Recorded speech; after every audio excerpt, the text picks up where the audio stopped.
Everyone, welcome to this episode of Beyond Max Q. I am joined today by Sid Rao from Positron Networks. I am very excited to have him as a guest. I've had the privilege of working with him in the past, and what they're building is not only needed, I think, in this world today, but also very, very cool. And so we're just going to kick it off like we always do, right? The intention is to create great content that helps everybody in our group, and we can pursue networking and wisdom and knowledge. So, with that, Sid, please tell us a little bit about Positron Networks, what you're building, and your story. Thank you, Molly, for having us. I appreciate it.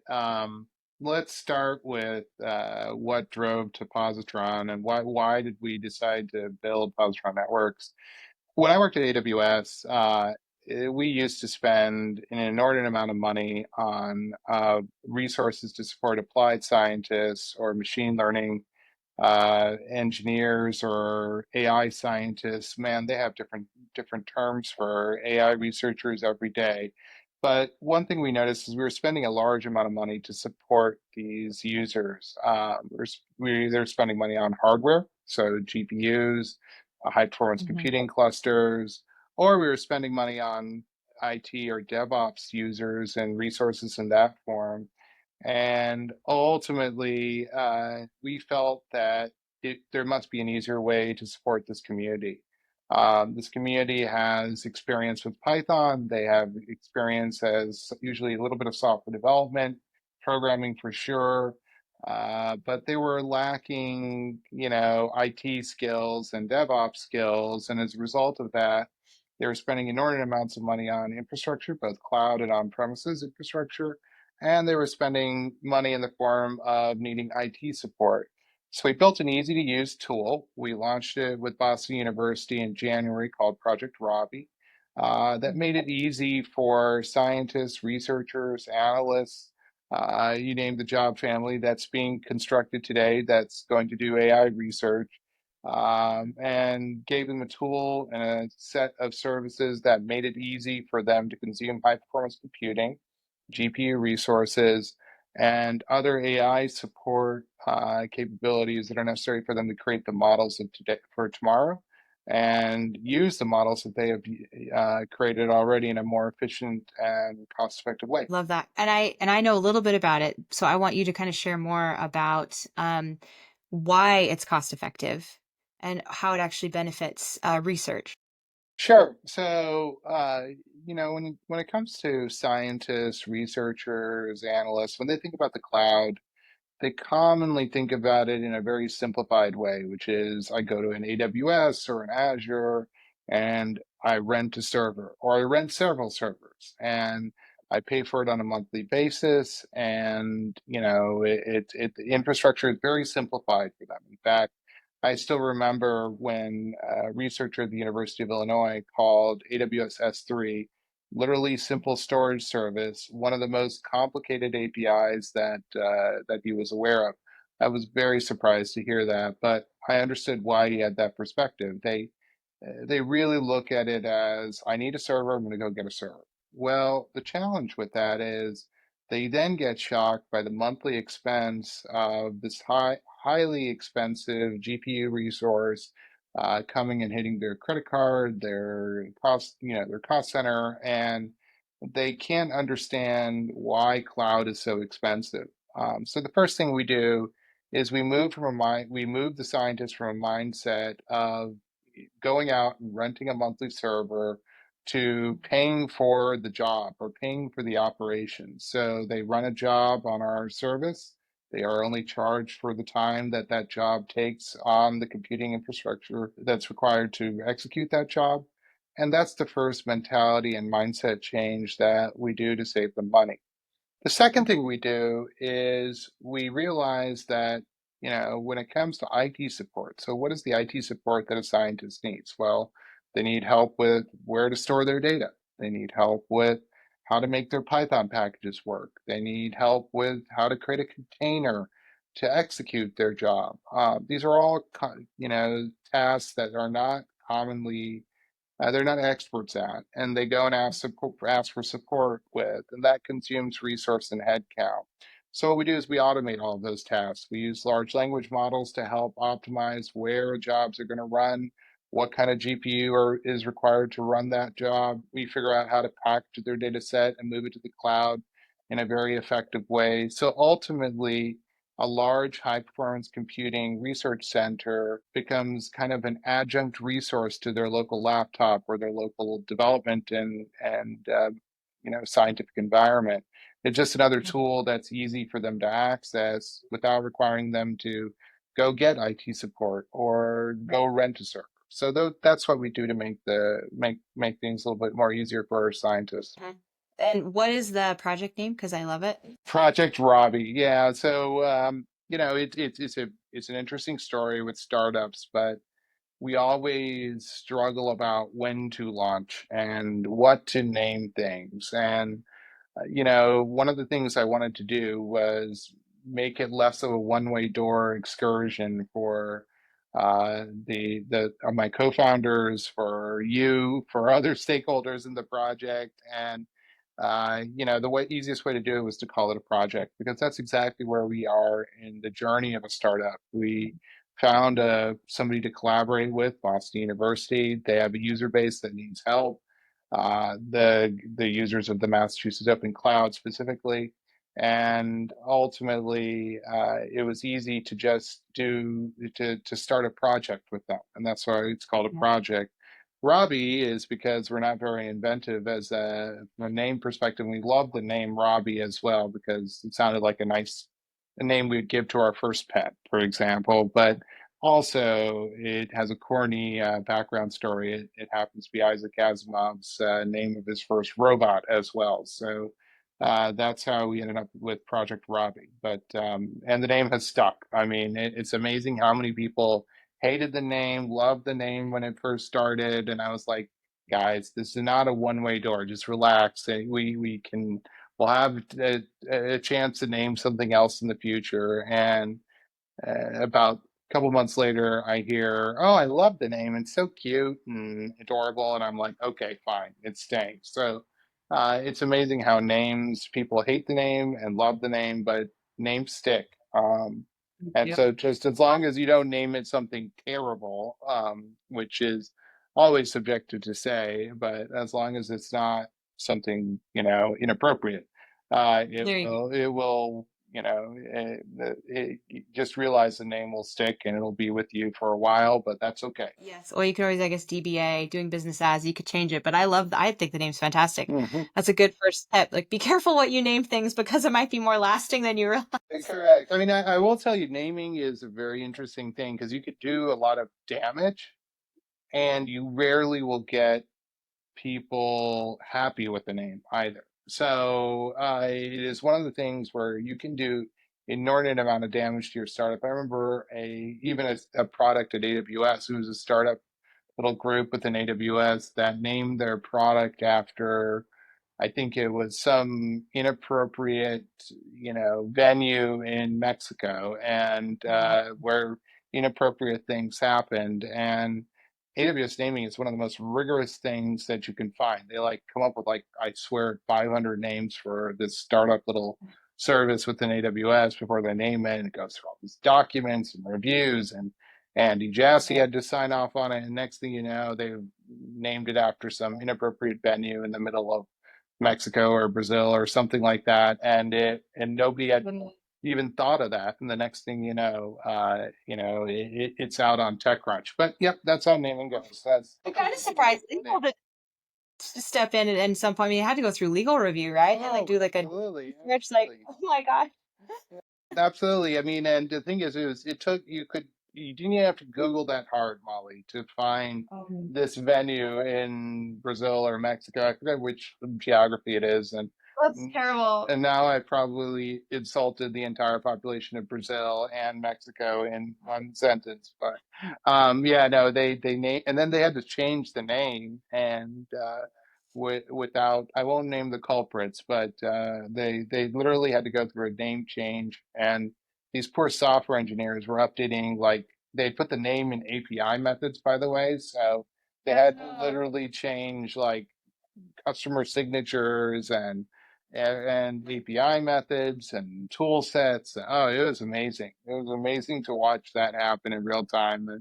But it was a lesson to me that naming is important in the sense that you can do a lot of harm and you will get no credit for it. So as long as you're happy with that decision, that you'll get zero credit for this thing and it can cause disastrous harm to your company. Disastrous harm. Yeah, That's a whole quote right there. It can cause like, disastrous harm. that's right. That's right. To cause, Titanic level Good ship wording. sinking.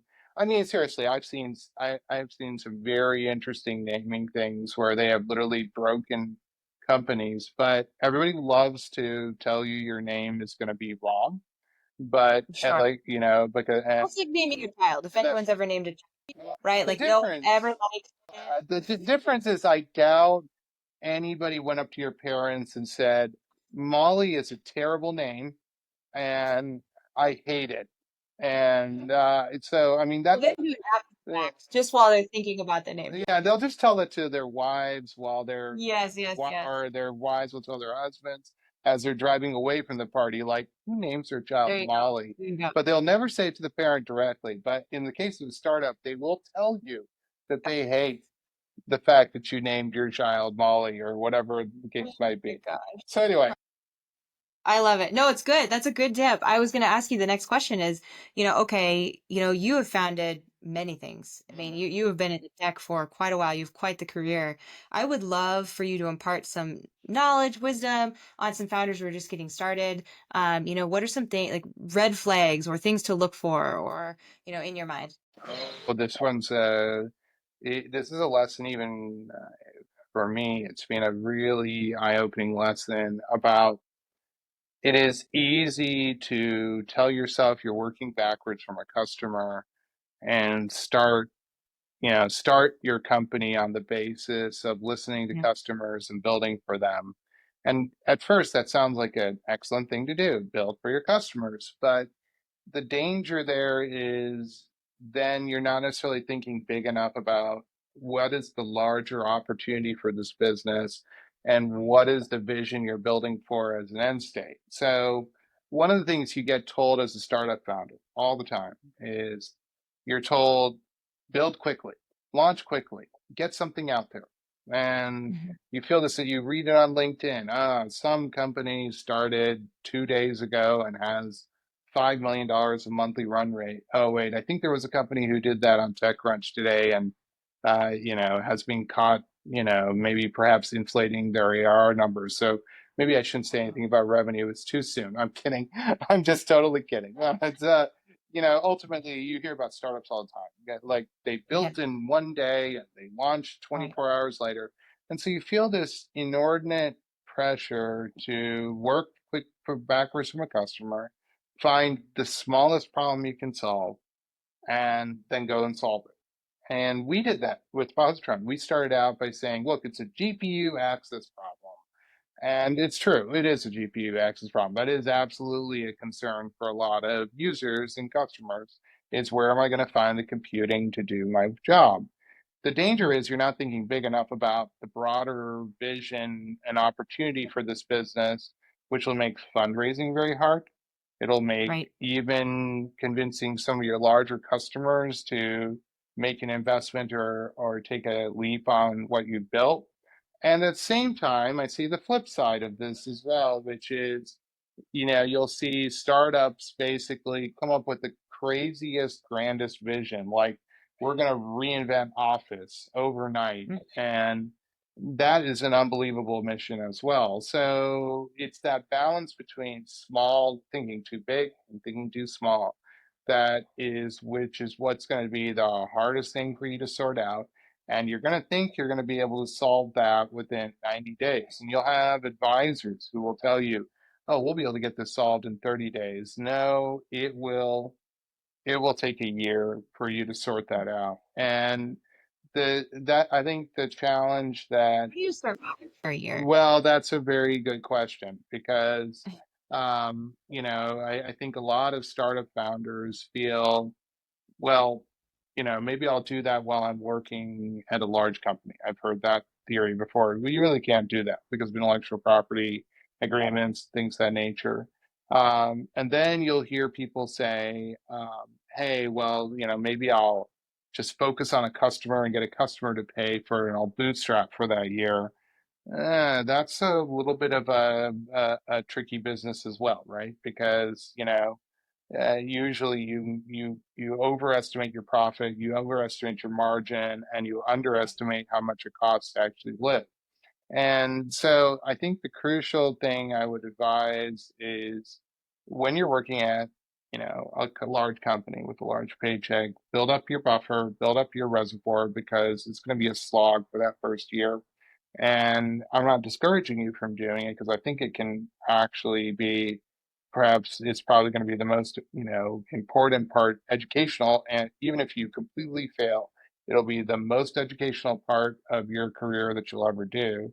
But at the same time, be cautious that that initial concept that you're thinking about, whether it's customer driven or just feel like you need to do it on your own, or maybe smoked a little too much ganja by the river one day and decided you wanted to launch the next Facebook. Just realize that that balance between, think big and think too small is going to take a year. And Mhm. even if you've won a customer, you're going to go, whoa, I've got revenue, I've got costs, I've got a business. No, you really still don't have a business until you ended up in that balance between think big, thinking too big and thinking too small. That's when you have a business, when you've actually figured out that balance in the vision and you've got a couple customers who are saying they believe in that vision and they'll pay you for that vision. That's when you really have a business, and that can take about a year, sometimes longer. I forget the exact name, but of who said this, but he's the founder of Airbnb. He basically said, "Look, that first $600,000 you put in seed capital, Right. it's going to be kind of it's going to be just consider it vaporized and gone very quickly because really that's about teaching you what is, what is the true MVP in your business. Mhm. And so don't look at that first $600,000 you're raising as oh, I've got to return that 600K within 12 months. No, that they're investing that 600K because they want to make $60 million off of that based Right. on the fact that you figured out with that 600K how to build a business that'll be worth $6 billion. So that's the mathematics going on here, guys. And I think a lot of founders they get caught in little self traps like, oh, I raised 600K, so I need to figure out a way to exit within 18 months, making 6 million so Right. I can pay back the 600K. No, unfortunately, you're thinking about it wrong. You have to figure out how to exit for 600 million in 3 years and, paying back 60 million on that 600K they invest. I don't know if that's helpful, Molly, in terms of some of the learnings we've had kind of going through this It is. story. But this is the challenge when it comes to startups, especially tech startups. Well, and you're past your 1 year, right? Hmm. So now you're post 1 year. What are some of your learnings? What do you feel like your challenges are now that you're past that first year? Oh, so now the challenge, I think, is the variability of the bar, is what I like to call it. One of the interesting problems startups run into is a lot of startup founders come from environments where it's been really clear what the bar is. Like, Mhm. if you make your first $1 million of revenue, you're a success. If you win a super large customer, you're a success. And I can name the milestones, and a lot of companies do OKRs, or at Amazon, there are OP1, OP2 goals or S team goals. And so everybody's used to a world where the bar is really clear on what success is. Mhm. And now they enter this world of startups where in a sense, and this is absolutely the most annoying thing to hear as a startup owner. Oh, well, You set the bar. No, no, no, no, no, no, no, no, that's not true either. So it's really hard to understand the product market fit of raising capital versus Mhm. the product market fit of winning customers. And by the way, they are not the same thing. And by the way, they have no necessarily no relationship to each other either. I've seen companies with great product market fit not able to raise capital. I've seen companies that raise capital that have absolutely zero product market fit. In fact, the article on TechCrunch about a company, actually, I'll just say it's 11x.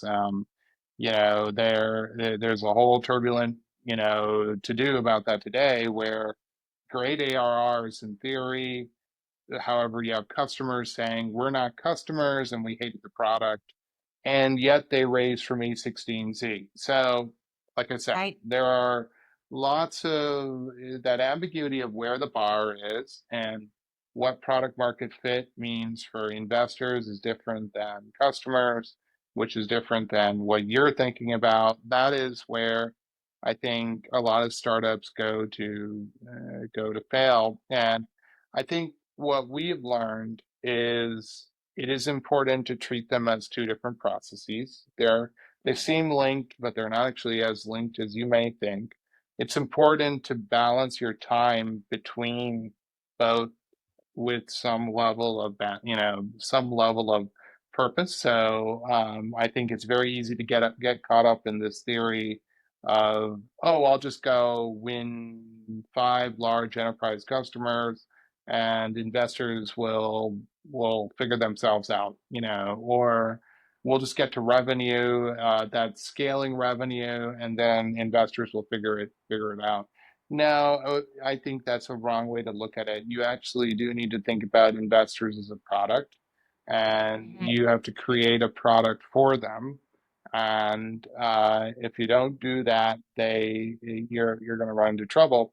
Now, I think the good news is we have figured out what a bar is, and we did that by kind of carefully looking at not the large TechCrunch super success fundraising stories, but looking at the average of talking to other founders and figuring out average founders is really the best way to describe it. And hopefully these founders don't get upset with me calling them average, but it doesn't help to go look at CoreWeave, who is doing their Series F, about to go IPO, and try to use their pitch decks as a benchmark. Now, you really need to look at the folks who raised $4 million when they had only 30 days left of cash in the bank, and where the founders weren't an extraordinary team. That's the case you really need to study and observe and understand and learn from, because that will define your bar, and then you Mhm. can think about exceeding that bar versus what I think a lot of startups do, and is they model success based on success, and they go, oh, I need to model it on this superstar that I see up here, and I'm going to model all my behavior about that. Well, Mhm. unfortunately, that's a 1 in 100 lottery ticket you're modeling.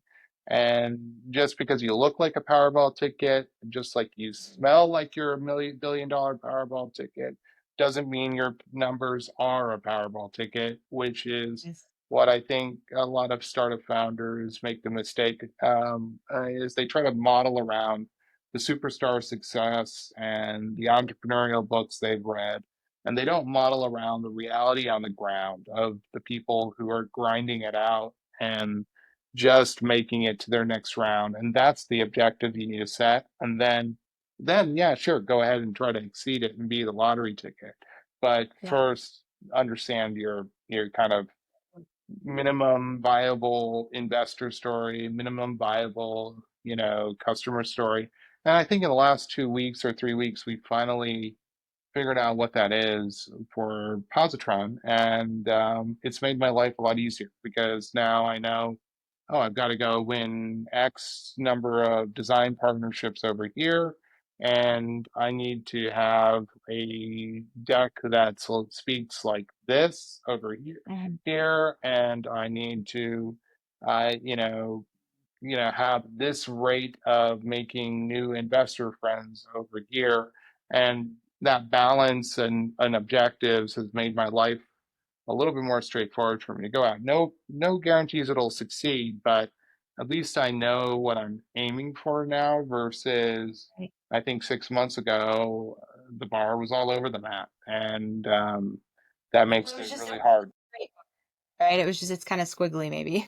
It is exactly. It's squiggly. It changed, and that's I think what's going to frustrate startup founders a lot is advisors, by the way, will tell you five different things, and you need to average them out. And it's That's hard. right. It's hard to do that, by the way, because the They're reason giving you money. they're giving you money. They're very they're usually success stories in their own right, and you probably think the world of them. And now they're all they're telling you five different things. So how do you know what is the right thing to do? And look, Yeah. take a deep breath, average it out, and try. And then the other thing to do is go spend some time again with the average founders, not the people who saw success in 5 minutes after they put their first tweet out, or X or whatever they call it now.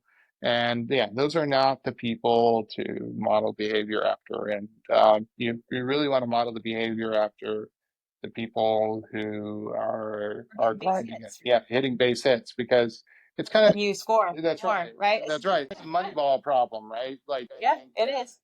I think a lot of startup founders think they need to be Babe Ruth, and in Right. reality, just be a good money ball, hit a base hit, get to the Yep. next step. And by the way, that's the other thing we've learned is your co-founders, by the way, will have unreasonable expectations about what is a base hit, by the way. And so setting expectations very quickly around, no, we're not in this to wish that we had a home run or wonder why we don't have a home run.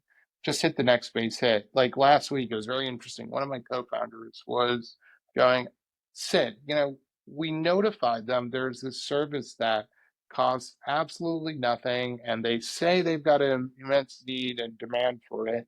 And why are they not, responding to the notification? And I reminded him, and I actually had to remind myself, and it was another co-founder literally decided to send, I think, email number 3 to this population going, hey, there's opportunity for you to use our service. It doesn't cost any money, and right up front, and you can trial it to your heart's content, at least for the next 60 to 90 days. So, and after I think email number 3, she broke through, and the other co-founder was going, but why did it not break through on email number 1? And the reality is, most customers, even if they are starving for your product, are also Right. inherently a little bit lazy. And not, no offense then to the customer, just we all are, right? We get 100 emails, and we're not going to respond to every little marketing thing that comes our way, even if we desperately need what that company is marketing. Yes. It's human behavior, and you got to keep being very persistent, constantly Yeah. following up, and being okay with it. And expectation management amongst the group is super critical, because you think your customer is starving. Your customer tells you they're starving. They act as though they haven't eaten in 4 weeks, but then you send them an email going, here's a 20-course buffet, and the customer doesn't come to the table, and you think everybody's lying to you. In reality, it's a grind. The customer gets a lot of email about food every day, apparently, Yes. and they, will take their time,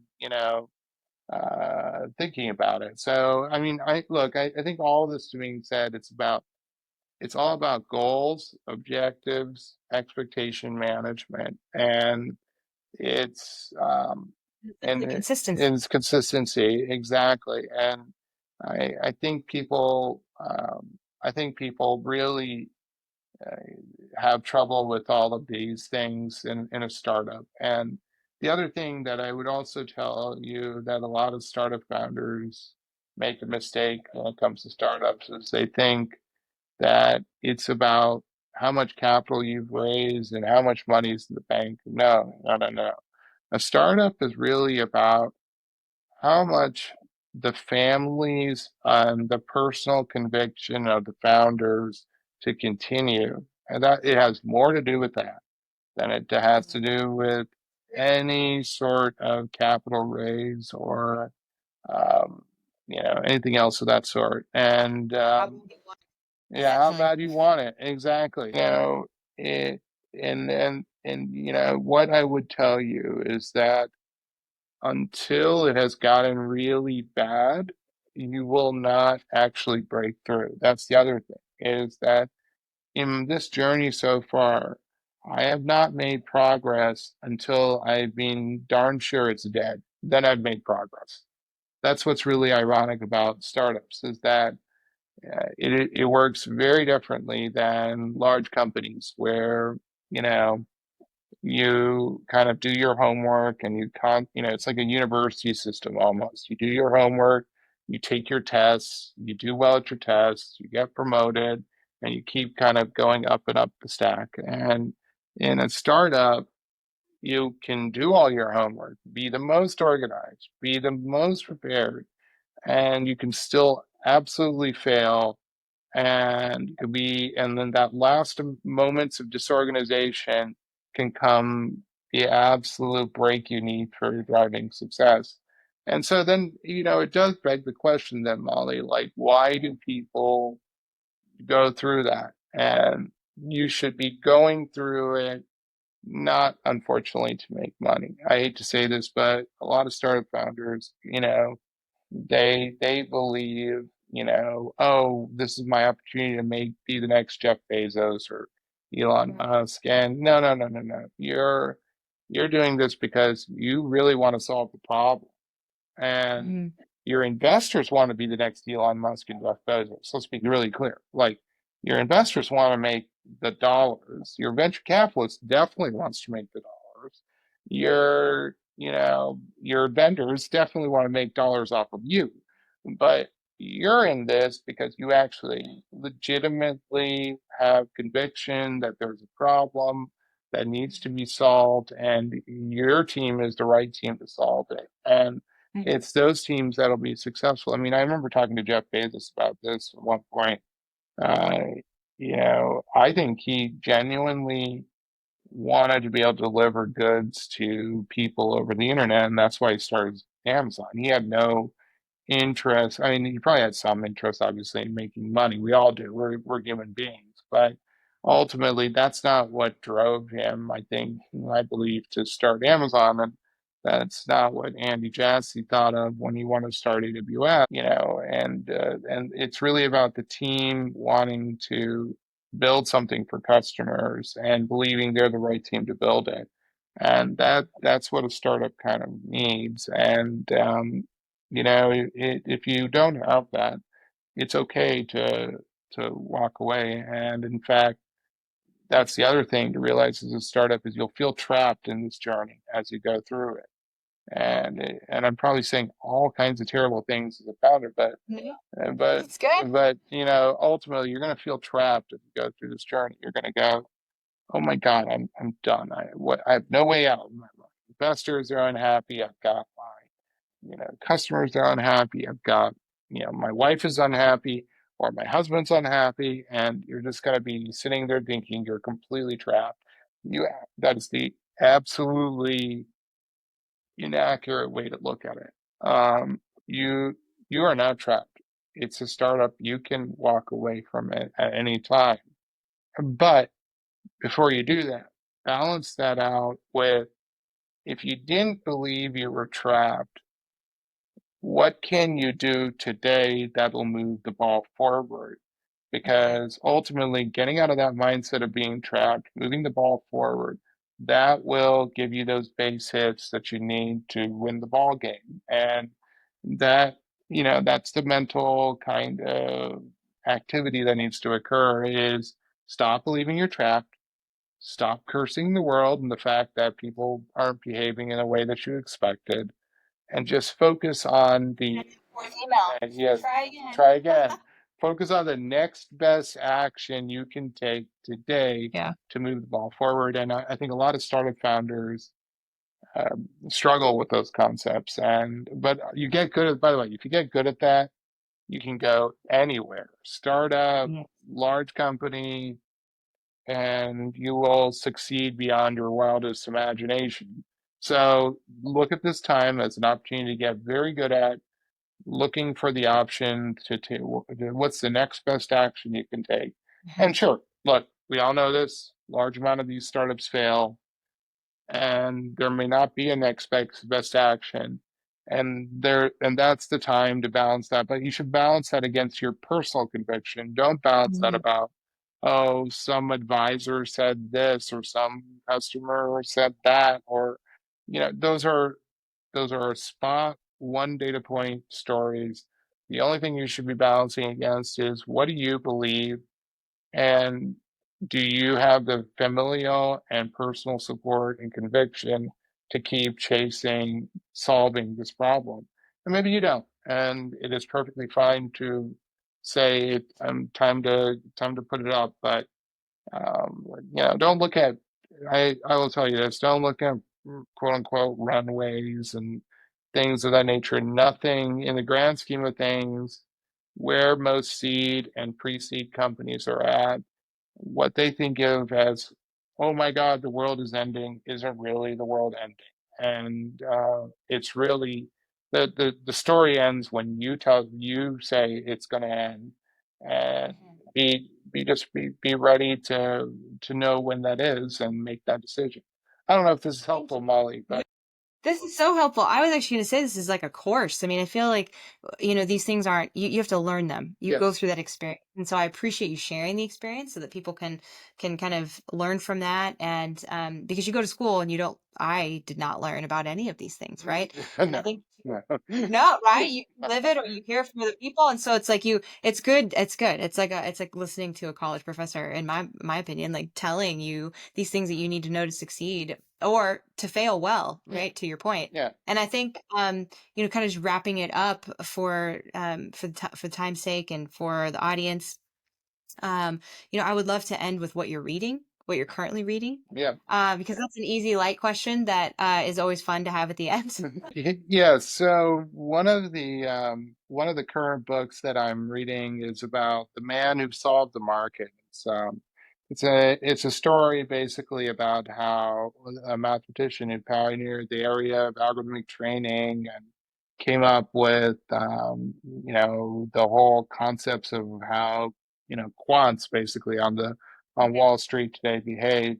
And the reason why I started reading that actually is because the world of quants is now changing with large language models, and they're now having to completely rethink what does it mean to be a quantitative analyst on the street. It used to be all about mathematical models and game theory and all those things, and now you have this whole tooling in the form of AI that allows you to look at the emotional aspect of how the market's going to behave. And obviously, that's relevant to what we're doing because quants is a ICP, or that ideal customer profile that we go after today in the enterprise segment. But I think that's the thing to think about AI is AI is not about replacing headcount. I know that's what your investor likes to hear. So let's put that on the record, which is you're building this thing that allows 5,000 human beings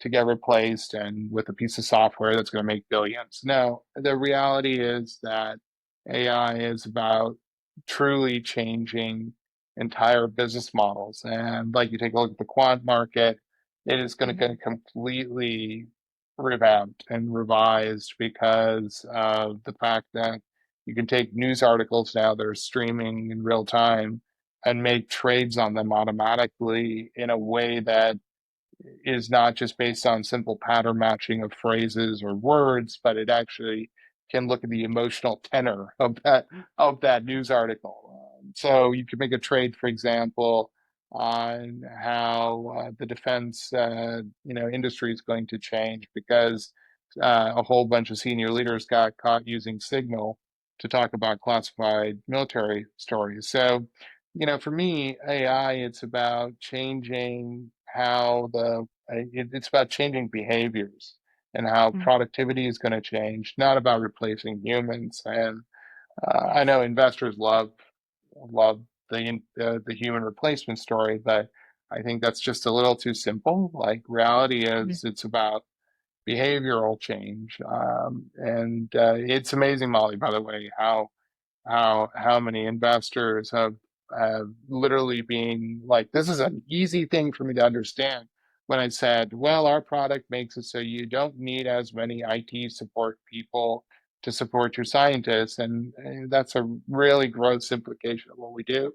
And I'm glad that they like to hear it that way. But it's really about making scientists more productive and Yeah. getting more out of the investments that we're making in science. And similarly, I think AI is in a similar story. It's not about reducing the number of quants you need to hire or how well the quants trades are going to behave. It's about allowing quants to have completely new trading strategies, which Mhm. might result in a much higher multiple of return. And but I think again, human beings like really simple stories, and we try to grossly oversimplify the world to make product market fit. And ultimately, what the irony of it is that for real revenues and real growth, you actually have to be really meeting what the customer wants and every little detail and nook and cranny of your product. And the irony is you'll spend so much time coming up with the simplest way to tell them about a Yes. product that they're going to use in the most complicated way. But on that, I will. That's all I'll It's say good. about That's good. I love this. I want to end with just saying we're going to put links to Positron and Project Robbie. I think it's Robbie.run. that. Yes. In all of the descriptions, people can go and check it out. And then if they wanted to connect with you, Sid, where would they do that? You can, I'm on LinkedIn. My LinkedIn link will be on this podcast, I assume. And you can also email me at srao@positronnetworks.com. So drop me an email anytime. Happy to connect with you on LinkedIn. LinkedIn message me, and I will be happy to spend time with you. That's wonderful. Thank you so much for taking the time and for all of the great information. I'm excited about this one. I think it's just jam-packed with all kinds of good tips and tricks, and we can parcel them out in different ways. So, thank you everyone for being here, and thank you, Sid, very much. Thank you, Molly. I appreciate it.